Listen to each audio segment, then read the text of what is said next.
取長補短，取長補短，你覺得係咩意思啊？用啲長嚟補翻啲短。係啦，長喺呢度解長處，即係優點啦；短就係短處、缺點，係咪？即係冇咁叻嘅地方啦。用取係取用啦，用好嘅去補、去修補、補救唔好嘅。OK， 取長補短。佢嘅意思解釋下，呢度係話指吸取人哋別人啊嘅長處嚟補自己嘅不足。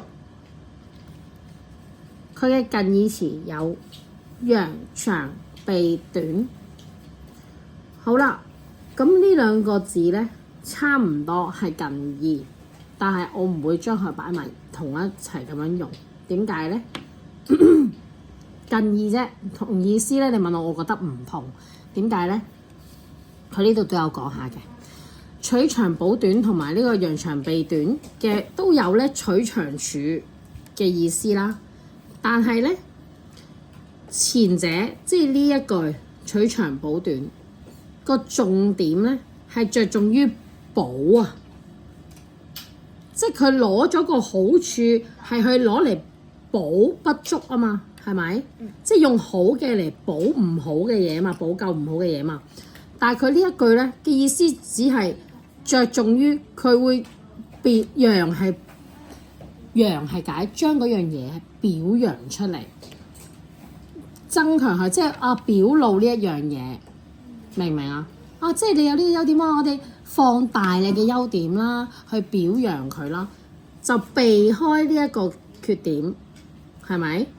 但係佢呢一個唔係，係用個長處去補不足，去補個缺點，明唔明啊？OK， 取長補短，我哋睇一個例句。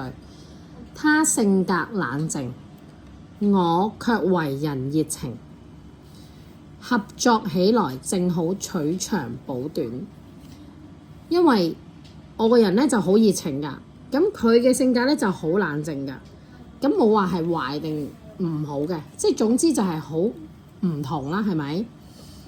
咁可能因為佢冷靜就可以咧補給翻佢熱情嘅人咧，可能就比較冇咁冷靜去分析一啲事情啊咁樣，咁互相補長短，去補救大家嘅長短，明唔明啊？取長補短。好，下一句。我們應該認識自己的缺點，欣賞別人的長處，然後取長補短，令自己有所改進。啱啦，就係話我哋應該認識咗自己嘅缺點之後呢，咁同埋欣賞到人哋嘅長處啦，個分別就係好啦同唔好嘛，係咪？咁先可以互相去幫助到攞個優點去幫到個缺點，明唔明白？取長補短，OK？